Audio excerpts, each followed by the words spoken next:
Hi friends, this is Marina Shepelsky. Today's video is 5 relationship advice points from a divorce lawyer. Obviously, I'm a divorce lawyer working in the states of New York and New Jersey for the last 20 years, and I have some really good advice for you guys on how to save your relationship, save your marriage. Do it now before you even need a divorce attorney, and hopefully you never will. The death of a marriage doesn't happen from something that happens once.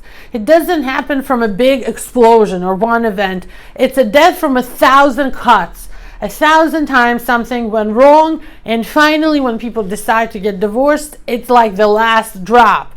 So how do you stop things from getting to that point, from getting to the point of the last drop?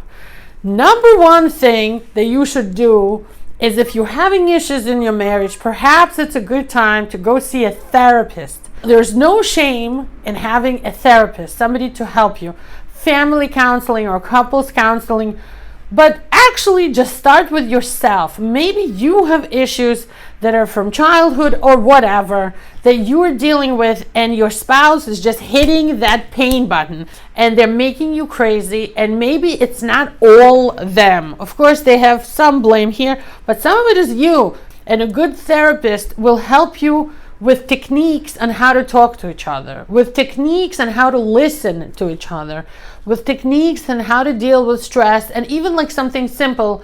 Instead of saying, "You are pissing me off," you would say, "When you do the following, it upsets me," or "It makes me frustrated when you don't clean the dishes every night when we have dinner, because I feel underappreciated." Something like that. Instead of saying, "You didn't wash the dishes again, I hate you, you're a piece of what, and blah, blah, blah." So something like that, seeing a therapist would really help you, and it's really a great first step.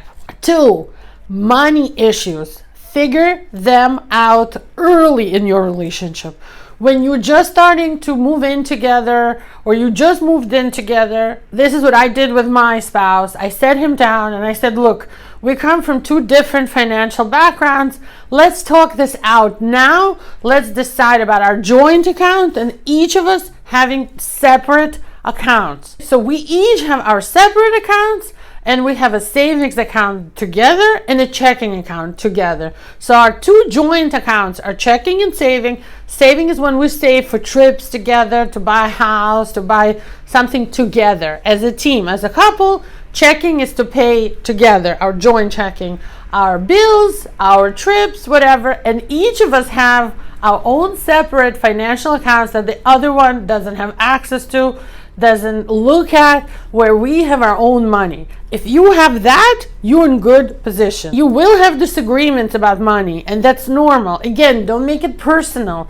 Don't make it into, you're really cheap, or you just want to spend every dollar I earn, you don't appreciate my money, things like that. Talk about it, have common financial goals. Discuss big expenses especially, and also let your spouse spend some money according to how they want to spend.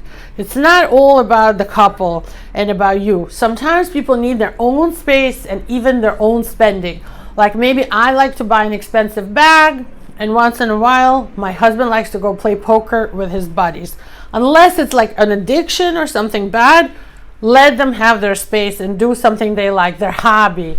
Let people have their own space, and then you'll have a good marriage. And this is actually really good advice generally. Let your spouse or your boyfriend or girlfriend have their own space. They're friends that you don't go with, okay?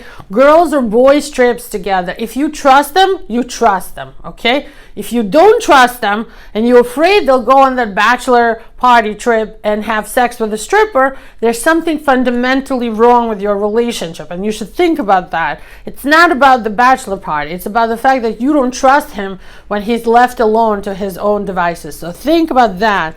Next, in-laws.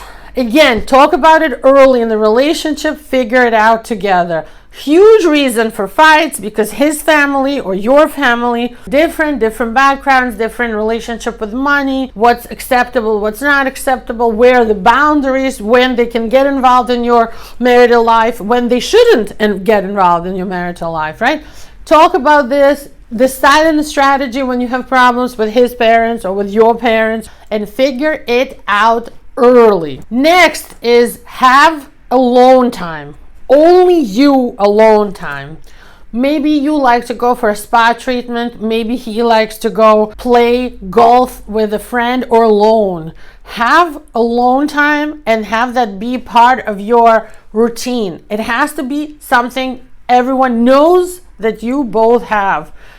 Build that into your schedule. Make it a priority. You each spouse, everyone needs to have separate, alone, only me time. If you don't know who you are without your partner, that creates problems. You need to have stuff to talk about. You need to have stuff to discuss. You need to have separate experiences sometimes.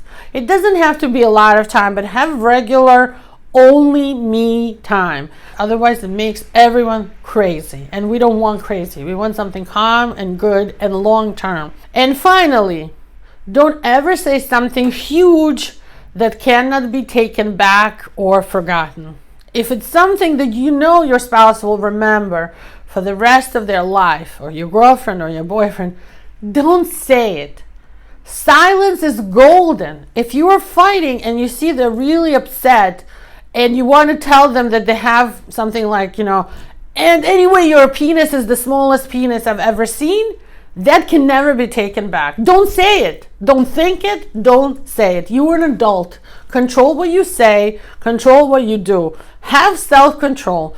Look what just happened to Will Smith at the Oscars. He was winning an Oscar. He was having the best freaking life and the best night of his life.